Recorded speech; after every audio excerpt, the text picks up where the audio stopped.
नमस्कार, मैं हूं आपके साथ शेरिन मसीह और आज हम उन मुद्दों पे बात करेंगे जिनके लिए हमेशा लोग हमसे रिक्वायरमेंट करते हैं और बोलते हैं कि आखिरकार सुशांत सिंह राजपूत के मुद्दे को लेकर सुशांत सिंह राजपूत का मुद्दे के ऊपर कोई बात क्यों नहीं कर रहा। जब से ड्रग एंगल इसमें आया है, लोगों को ऐसा लगने लगा है कि सुशांत सिंह राजपूत को लोग भूलते जा रहे हैं या फिर ऐसा कुछ नहीं है। तो इसी पर हमसे मंजीत सर बताएंगे और बताएंगे कि सुशांत सिंह राजपूत का जो केस है वो अभी पीछे नहीं हटा और जो हत्यारे हैं जिन्होंने मर्डर किया है उनको भी सजा मिलेगी और सीबीआई किस तरीके से काम करेगी, उन सब के बारे में जानकारी हमें मंजीत सर देंगे। बताइए सर, पहले तो बहुत बहुत धन्यवाद सर आपका हमारे चैनल पर।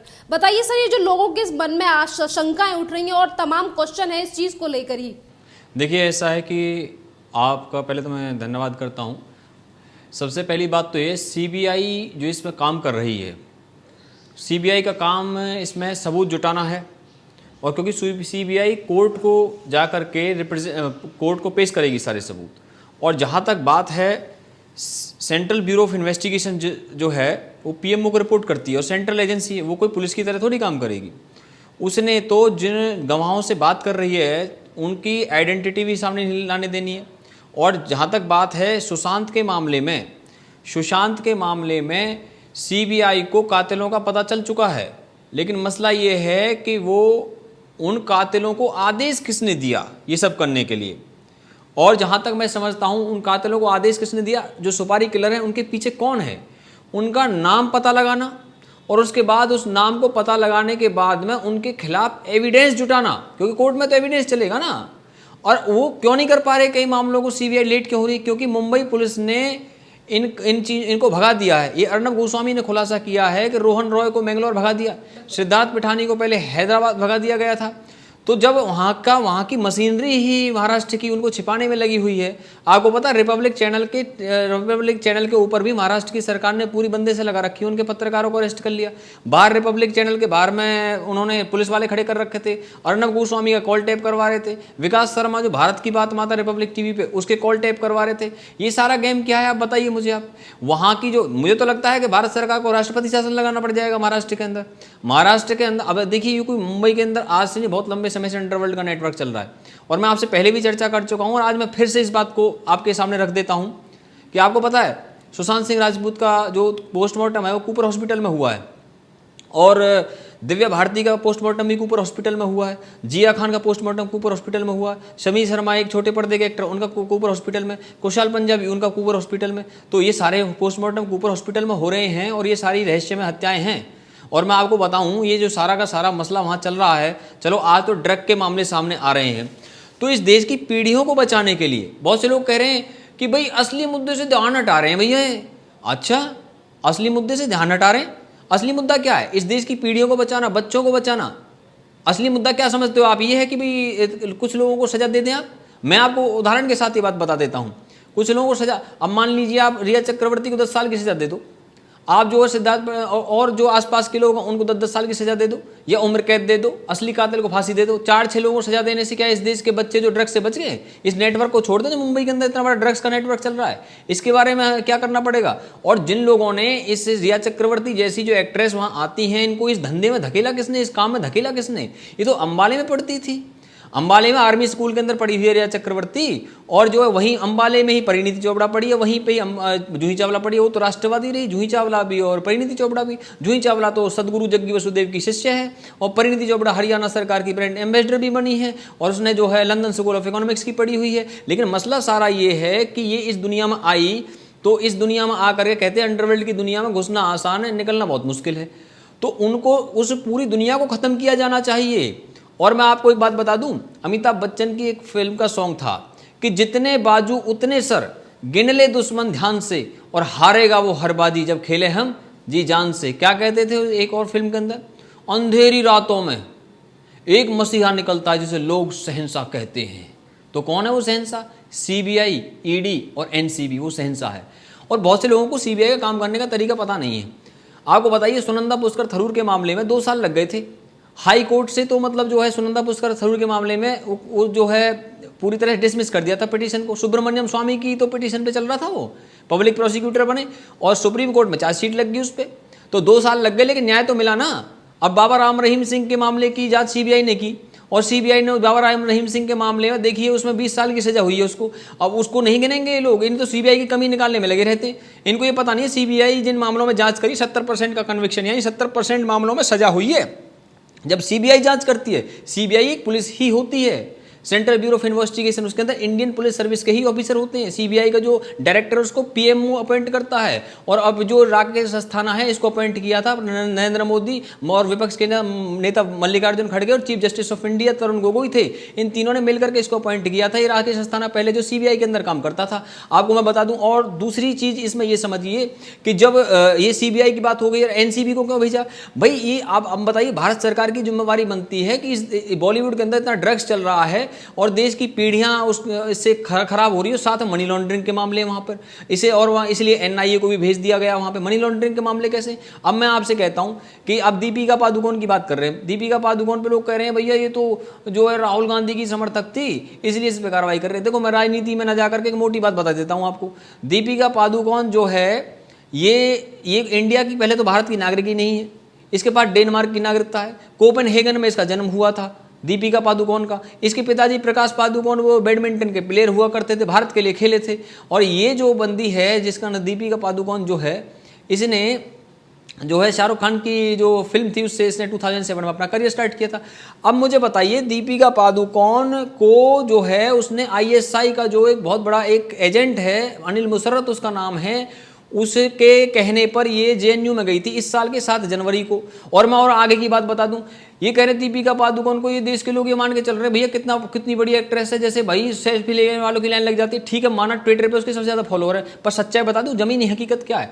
बिग बॉस के अंदर गई थी ये इसी साल में जनवरी के अंदर, और बिग बॉस में जब गई थी तो जो बिग बॉस की कंटेस्टेंट है शहनाज गिल और रश्मि देसाई और साथ में आरती सिंह, इसके साथ सड़क पे जब निकले ये, मतलब बिग बॉस के बाहर, घर से बाहर भेजा इनको घूमने के लिए बिग बॉस ने, तो जब वहां गए तो लोग सना शहनाज कर करके हाथ हिला रहे थे, लेकिन दीपिका पादुकोण को जनता ने हाथ नहीं हिलाया। इसका मतलब क्या है कि शहनाज गिल इससे ज्यादा पॉपुलर थी, ये बिग बॉस में दिखा है। जमीनी हकीकत कुछ और होती है। और जहां तक बात है ना, देखिए सबसे बड़ी चीज क्या है, उर्दू में कहते हैं कि उसके दरबार में देर कभी हो जाए, ये तो मुमकिन नहीं कि अंधेर कभी हो जाए, ना जाने किस रूप में वो हमसे मिला है यारो, और जिसका कोई नहीं उसका तो खुदा है यारो। एक दिव्य ताकत है जो इन सब की जांच करा रही है।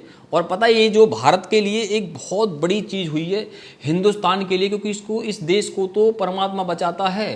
क्योंकि देखिए ये कहते हैं ना, रिश्ता दिल से, दिल के एतबार का, और जिंदा है हम ही से नाम प्यार का। ये राज कपूर की फिल्म का सॉन्ग है। अरे भाई मेरे, हमने करना क्या चाहिए, किस लिए आए थे, क्या क्या बन गए हम लोग। ये बॉलीवुड के अंदर आप एंटरटेनमेंट करना था, देश की पीढ़ियों को आपने क्या करना था, वो आपको उस मैसेज देना चाहिए था। लेकिन कहते हैं ना उर्दू के अंदर, किसी काम से आए थे और किसी काम के नहीं रहे। तो किसी काम से आए थे और किसी काम के नहीं रहे। और आज के टाइम में पता है ये जो है, जिन ये पीआर एजेंसियां जो है हायर करके और जनता के बीच में अपनी इमेज बनाने में लगे रहते हैं, और अपने आप को उन पीआर एजेंसी जैसे कहती हैं ऐसे ऐसे करते जाते हैं। अब आप देख लीजिए, वो पीआर एजेंसी के लिए ड्रग्स की पार्टियां आयोजित करवाती है। क्वान मैनेजमेंट नाम की जो कंपनी है, ये जो है इस कंपनी जो है ये एक talent management company. Talent management company क्या होती है? ये मीडिया में आपका ब्रांड को मैनेज करते हैं। यानी कि अगर मान लीजिए किसी को दीपिका पादुकोण से एडवर्टाइजमेंट करवानी है अपनी कंपनी के लिए, तो इनकी इस क्वान मैनेजमेंट से संपर्क किया जाए। और ये सिर्फ क्रिकेटरों का भी करती है। इसके जो क्लाइंट कौन कौन है? दिनेश कार्तिक है, रविचंद्रन अश्विन है, और दीपिका पल्लिकल है, और शिखर धवन है। मैं आपको बता दूं, और इतना ही नहीं है, इसी जो है इसने ही जो ड्रग की पार्टी आयोजित करवाने का आरोप लगे हैं। जया साहब भी इसके लिए काम कर रही थी। जया साहब तो जो वहाँ उसमें कॉर्नरस्टोन में भी काम करती थी। कॉर्नरस्टोन वो कंपनी है जिसके अंदर दिशा सालियान काम करती थी, और जिस कंपनी के लिए दिशा सालियान ने काम किया, कमाल देखिए शरण जी, उस कंपनी के मालिक ने उसकी बिल्कुल जांच की डिमांड नहीं की दिशा सालियान के लिए। बताइए क्या हो रहा है, क्या हो रहा है बताइए। अरे जिसके लिए काम करते हैं, थाली में छेद तो इसको कहते हैं। सर यहाँ पे लोगों का ये सवाल भी है कि कहीं ना कहीं सुशांत सिंह राजपूत और दिशा सालियान की मौत जो हुई है वो एक दूसरे से इंटरलिंक्ड है, और ये एक मतलब जैसे कि इंटरलिंक है। और यहाँ पे अगर एक का खुलासा होता है तो दोनों ही मौतों कैसे हुई थी सभी लोग जानना चाहते हैं। कुछ लोगों का ये भी कहना है कि आखिरकार हमें कितना और वेट करना पड़ेगा जब हमारे सामने सच्चाई आएगी। ऐसा मैं आपको बताऊं, सच्चाई छुप नहीं सकती झूठे उसूलों से, और खुशबू आ नहीं सकती कागज के फूलों से। आपको बता दूं मैं, सच्चाई आएगी, सीबीआई प्रेस कॉन्फ्रेंस करेगी। भारत सरकार के अधिकारी, पता है सीबीआई कोई छोटी मोटी चीज़ है क्या? भारत सरकार के प्राइम मिनिस्टर को रिपोर्ट करती है सीबीआई। किसी छोटे मोटे मंत्री की भी औकात नहीं है जो सीबीआई से जाकर के इंस्ट्रक्शन दे सके या उनको बात कर सके। और मैं आपको बता दूं आपकी जानकारी के लिए, सीबीआई भारत की शान है, ये समझ लें इस देश के लोग इस बात को। ये क्या है कि इमेज, पुलिस की इमेज खराब करना, अच्छे ऑफिसर भी तो होते हैं, वो तो आदेश मान रहे होते हैं, सरकारी नौकरी करते हैं वो लोग, उन पे आरोप लगा दिए जाते हैं दुनिया भर के। नौकरी करने वाले हैं, इंडिपेंडेंट करके देखो ना एक बार। ये दो इसके पीएमओ के आदेश पे सीबीआई वहां गई हुई है और प्राइम मिनिस्टर ऑफिस को वहां रिपोर्ट करेगी। और मैं आपको बता दूं, देखिए क्या कहते हैं ना कि गलत आप भी नहीं है, ठीक हम भी हैं। सीबीआई प्रेस कॉन्फ्रेंस करके जानकारी देगी सबको, और मेरे सोर्सेज से मुझे जानकारी है कि जो बॉलीवुड के अंदर बड़े बड़े स्टार हैं ये अपनी ड्रग चैट्स को डिलीट करवा रहे हैं, आईटी प्रोफेशनल बुलवा करके। मैं खुद आईटी लाइन से हूं और इनको पता होना चाहिए ऐसे डिलीट करने से कुछ नहीं होगा। इसकी एक डिटेल कहाँ पे होती है, सर्वर पे होती है। और ये पता है कैसे कैसे गेम चल रहे हैं, आईटी की मदद लेकर के शरद पवार ने उद्धव ठाकरे से वॉइस ओवर आईपी पे बात की, यानी इंटरनेट कॉल करी। इंटरनेट कॉल किस लिए? क्योंकि मोबाइल में तो कॉल रिकॉर्ड पे जाती है और वो चुपचाप कॉल, उसमें किसका इलाज कर रहे थे? अर्नब गोस्वामी का इलाज कर रहे थे। अरे अर्नब गोस्वामी का इलाज कर रहे हो आप लोग? अरे ये कैसे, मतलब क्या चाहते, क्या हो आप? मीडिया को इंडिपेंडेंट काम करने देना चाहते हो, नहीं करने देना चाहते? इस देश की मीडिया ने, खासतौर पर रिपब्लिक टीवी और टाइम्स नाउ ने इस बार जो है कितना बड़ा काम किया इस देश के लिए। मैं कह रहा हूं अवार्ड मिलना चाहिए इनको। भारत देश के बच्चों के लिए लड़ रहे हैं मीडिया वाले। जब चारों तरफ से जो कहते हैं ना अंधकार था, उस वक्त इन्होंने उजाले की किरण दिखाई थी। अर्नब गोस्वामी के पिताजी तो आर्मी में काम करते थे, मनोरंजन गोस्वामी कर्नल थे आर्मी के अंदर, और नवंबर 2018 में उनकी मृत्यु हुई है। और मैंने मनोरंजन गोस्वामी जो अर्नब के पिताजी, उनका फ्रेम बना करके 9 फरवरी 2019 को अर्नब गोस्वामी जी को दिया। तो इतने इमोशनल हो गए, मेरे से गले लग गए। मेरे इंस्टाग्राम अकाउंट पे वो पड़ा हुआ जा करके देख ले आप लोग। और मैं आपको बता दूं, इन सबके राष्ट्रवादी बैकग्राउंड हैं। और जो मोस्ट जेन्युइन जर्नलिस्ट है कौन? राहुल शिवशंकर, टाइम्स नाउ के। और पता है ये दोनों चैनल इतना अच्छा काम क्यों कर रहे हैं? पहले भी चर्चा कर चुका हूं शरण जी आपसे, फिर से बता देता हूं आपको।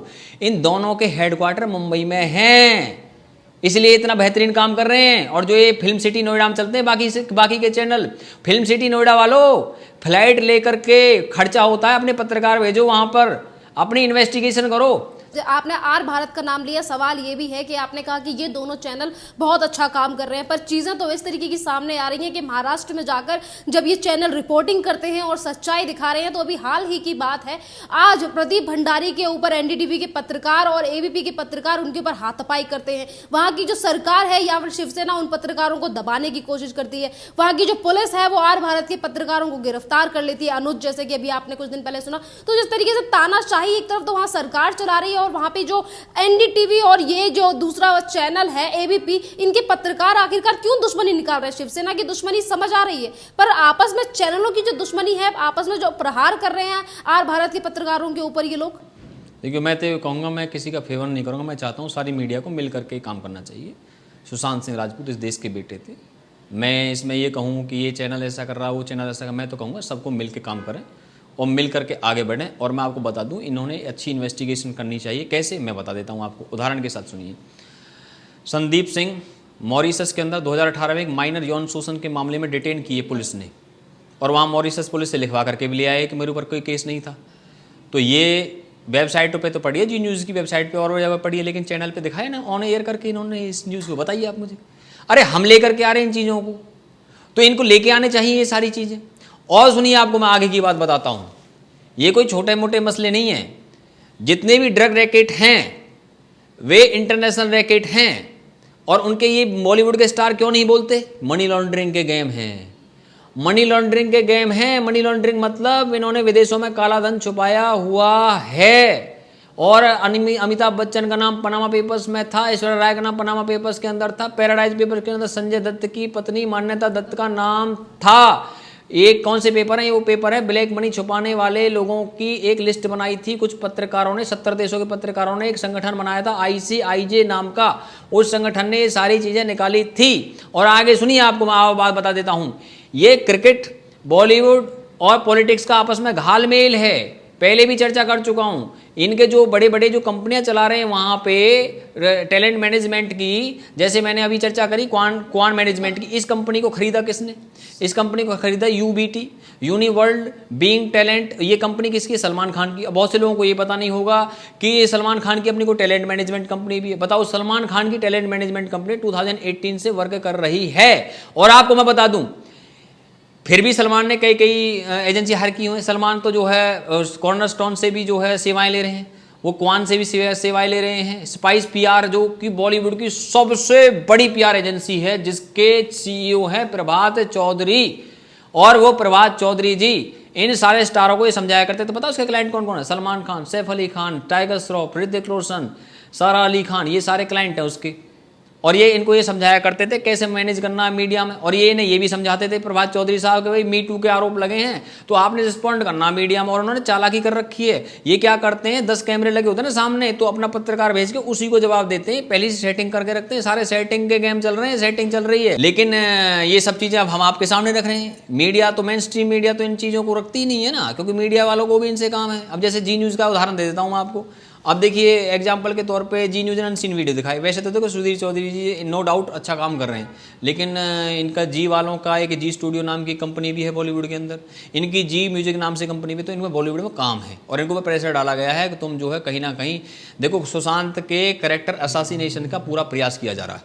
और रिया चक्रवर्ती खुद आरोप धुआंधार लगा रही है कि ये ड्रग्स लेता था, ये करता था, वो करता था। मैं पूछता हूँ, 4000 पेज की चैट रिया चक्रवर्ती की निकाली हैं किसने? ईडी ने, और निकाल करके सीबीआई को दी। उन 4000 पेज की चैट में सुशांत की कोई ड्रग चैट बताओ आप मुझे। अगर निकल जाती ना शरण जी, तो मुंबई पुलिस ने उनको प्रेस कॉन्फ्रेंस में रख के दिखाती सारी दुनिया को, देखो सुशांत ड्रग्स चैट कर रहा है। और यहाँ पे हमारे लोग जो व्यूवर्स हैं उन लोगों को भी जवाब मिल गया होगा कि आखिरकार इतने ज्यादा बेचैन मत होइए, सुशांत सिंह राजपूत को भी न्याय मिलेगा। और जो ड्रग्स की जो पेडलिंग करते हैं, ड्रग्स में बड़े बड़े जो कलाकार हैं उनके जो नाम आ रहे हैं, इन सभी को सजा मिलेगी। और सुशांत के गुनहगारों को भी थोड़ा सा देर लगेगी, क्योंकि सीबीआई अभी छोटी छोटी चीजों को खंगाल रही है, जैसा कि मंजीत सर ने बताया। बहुत बहुत धन्यवाद सर आपका हमसे जुड़ने के लिए।